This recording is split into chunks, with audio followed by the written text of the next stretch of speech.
భారత సైంటిస్టులు ఓ కొత్త చరిత్ర సృష్టించారు. తమిళనాడు సముద్ర తీరంలో దేశంలోని అత్యంత గోప్యమైన శాస్త్ర విజ్ఞానాన్ని కలిసే చోట ఆవిష్కరించబడ్డ ఈ చరిత్ర రాబోయే రోజుల్లో ఇండియన్ క్లీన్ ఎనర్జీ లక్ష్యాన్ని అందుకోవడంలో కీలకమైన మలుపు కాగా కలపకంలోని అణుకేంద్రం దీనికి వేదికగా మారింది. ఇక్కడ 4 దశాబ్దాలుగా పనిచేస్తున్న ఒక రియాక్టర్ ప్రపంచంలో మరెక్కడా ఏ రియాక్టర్ చేయని పని చేసింది. ఇంతకీ ఏంటా కొత్త చరిత్ర? Let's watch. కల్పకంలో మన సైంటిస్టుల కొత్త చరిత్ర. ప్రపంచంలోనే తొలిసారిగా అణు ఆధారిత హైడ్రోజన్ ఉత్పత్తి. న్యూక్లియర్ రియాక్టర్ బ్రీడింగ్ మాత్రమే కాదు, హీట్ ఆధారంగా హైడ్రోజన్ ఉత్పత్తి. భారతదేశం మరో చరిత్ర సృష్టించింది. ప్రపంచంలోనే మొట్టమొదటిసారిగా ఓ అణు పరిశోధన కేంద్రంలో అణు ప్రక్రియ నుంచి వెలువడే వేడి నుంచి హైడ్రోజన్ తయారు చేసింది. జనరల్ గా ఇలా హైడ్రోజన్ తయారు చేయాలంటే విద్యుత్ని వినియోగిస్తారు.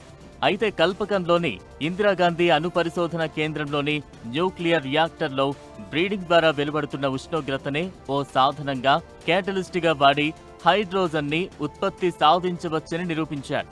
దీంతో ఈ న్యూక్లియర్ రియాక్టరే ఓ హైడ్రోజన్ ప్రొడక్షన్ ప్లాంట్ గా కూడా మారినట్లవుతోంది. సాధారణ ప్రయోగశాల పద్ధతుల్లో నీటి అణువులను తయారు చేయాలంటే విద్యుత్ సంశ్లేషణ పద్ధతిని వినియోగిస్తారు. అలా వాతావరణం నుంచి హైడ్రోజన్ వెలువడుతుంది. అయితే ఇక్కడ నీటిని విడగొట్టడానికి విద్యుత్తును వాడకుండా కాపర్ క్లోరిన్ సైకిల్ పద్ధతిలో రసాయన చర్యల ద్వారా అణు రియాక్టర్ ద్వారా ఉత్పత్తయ్యే వేడిని ఉపయోగించి హైడ్రోజన్ను ఉత్పత్తి చేశారు. ఈ పద్ధతిలో విద్యుత్ అవసరం పూర్తిగా తగ్గడమే కాకుండా ఎటువంటి కార్బన్ ఉద్గారాలు విడుదల కావు.